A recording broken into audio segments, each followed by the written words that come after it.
চতুর্থ পর্যায়ের কাজ শুরু হতে চলেছে। বাংলার মাটি, বাংলার পথ, স্বনির্ভরতাই বাংলার শপথ। মাননীয় মুখ্যমন্ত্রী মমতা বন্দ্যোপাধ্যায় আমাদের মধ্যে উপস্থিত হয়েছেন, সাথে আছেন বিশিষ্ট ব্যক্তিবর্গ, পদাধিকারীগণ।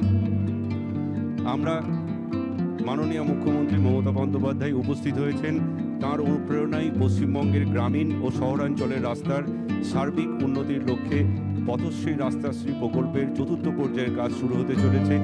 আমরা প্রথমেই মাননীয় মুখ্যমন্ত্রী এখানে আছেন, তার সাথে রাজ্যের সমস্ত জেলা ভার্চুয়ালি এখানে আজকে কানেক্টেড আছেন। পুরো রাজ্যের সকল প্রকল্পের শুভ শিলান্যাস এখানে হবে।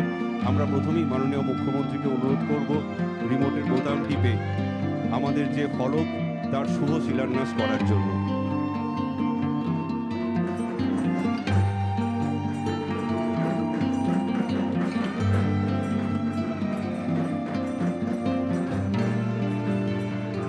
এখন মাননীয় মুখ্যমন্ত্রী তিনি রাস্তার কাজের প্রতীক হিসাবে, এখানে সিমেন্ট ও বালির মিশ্রণ আছে, তিনি রাস্তার প্রতীক সিমেন্ট ও বালির মিশ্রণ ঢেলে তিনি কাজ এখানে শুরু করছেন।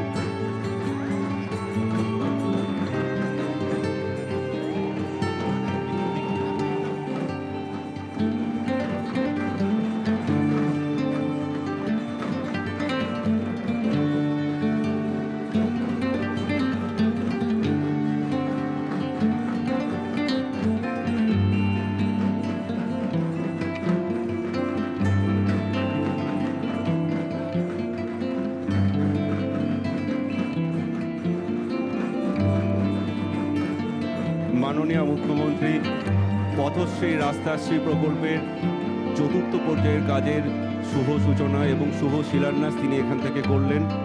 তার সাথে উপস্থিত আছেন বিশিষ্ট ব্যক্তিবর্গ ও পদাধিকারীগণ। মাননীয় মুখ্যমন্ত্রী মমতা বন্দ্যোপাধ্যায়ের অনুপ্রেরণায় পথশ্রী রাস্তাশ্রী চতুর্থ পর্যায়ের প্রকল্পের শুভ শিলান্যাস তিনি এখানে করলেন। পশ্চিমবঙ্গের গ্রামীণ ও শহরাঞ্চলের রাস্তার সার্বিক উন্নতির লক্ষ্যে পথশ্রী রাস্তাশ্রী প্রকল্প।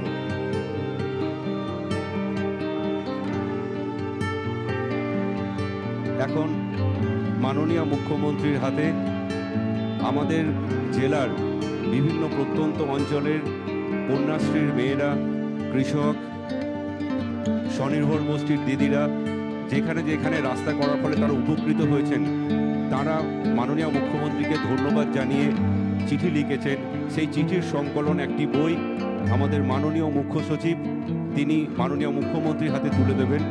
স্যার, আমাদের জেলার বিভিন্ন অঞ্চলে যে রাস্তা তৈরি হচ্ছে সেখানকার যারা উপভোক্তা তারা ধন্যবাদ জানিয়ে মাননীয় মুখ্যমন্ত্রীকে চিঠি লিখেছেন। আমাদের কন্যাশ্রীর মেয়েরা, কৃষক, শ্রমজীবী মানুষ সকলেই তারা এখানে চিঠি লিখেছেন ম্যাডামকে।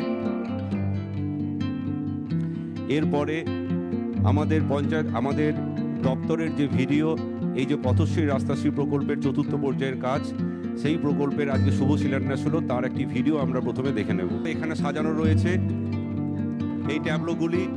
মাননীয় মুখ্যমন্ত্রী এখান থেকে ফ্ল্যাগ অফ করলেন। সকলে করতালি দিয়ে মুহূর্তটিকে স্মরণীয় করবেন, করতালি জানিয়ে।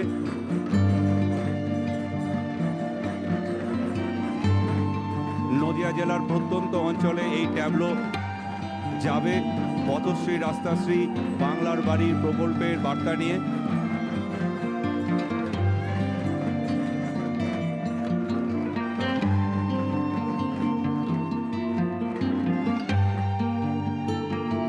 আজকে এখান থেকে মাননীয় মুখ্যমন্ত্রী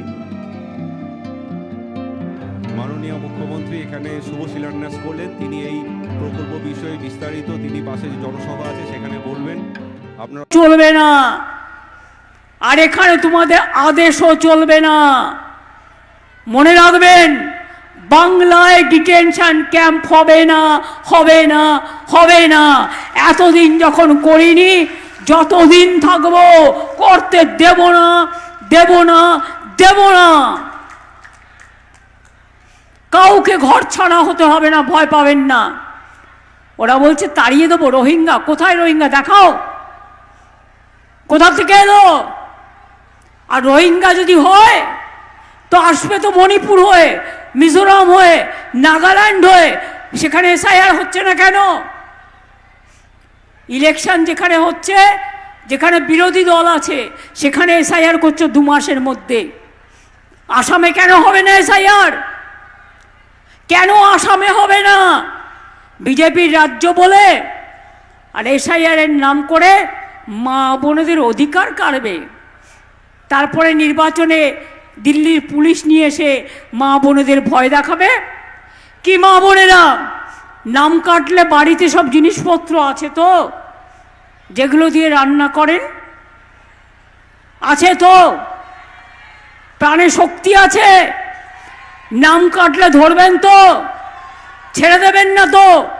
মেয়েরা সামনে লড়াই করবে আর ছেলেরা পেছনে থাকবে। আমি দেখতে চাই মা বোনদের শক্তি বড় না বিজেপির শক্তি বড়। আমরা দেখতে চাই, বাংলা দেখতে চাই।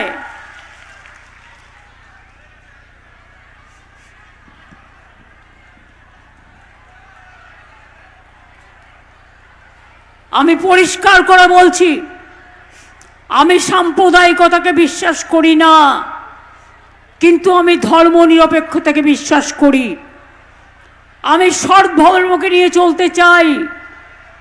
আমি সেকুলার পলিটিক্স করি।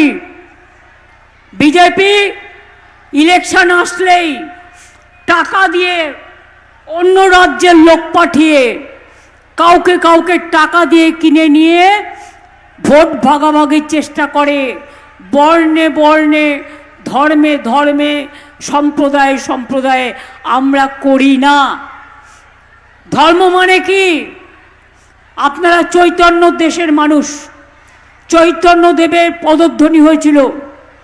চৈতন্যদেবের পদধ্বনিতে স্বর্ণখচিত হয়ে আছে নদিয়ার রাস্তাঘাট। এবার আমায় আপনারা বলুন তো, এরা যে গীতা পাঠ বলে, গীতা পাঠ তো আমরা সবাই বাড়িতে করি, যার যখন প্রয়োজন হয়। তার জন্য পাবলিক মিটিং করার কি দরকার আছে? ঠাকুর দেবতা হৃদয়ে থাকে। যে আল্লাহর কাছে দোয়া মাঙে সে মনে মনে মাঙে। আর রমজানের সময় বা নামাজের সময় সবাই একসাথে যায়। যখন দুর্গা পুজো হয় সবাই একসাথে মিলেমিশে আমরা পুজো করি। কিন্তু বলুন তো, যারা গীতা গীতা করে চিৎকার করছে তাদের কাছে আমি একটা কথা জিজ্ঞেস করব।